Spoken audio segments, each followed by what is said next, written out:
Hello guys, welcome back to my YouTube channel Microsoft Office Learning. In this video, we will learn about how can we use calendar within the Microsoft Word.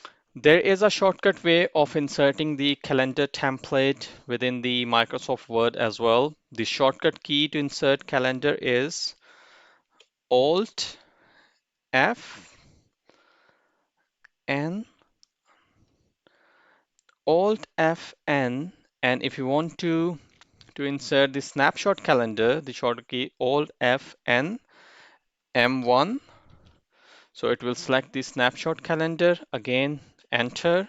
So it will download that calendar template for me and create it on another document. It will create a brand new document and it will insert the template within that document.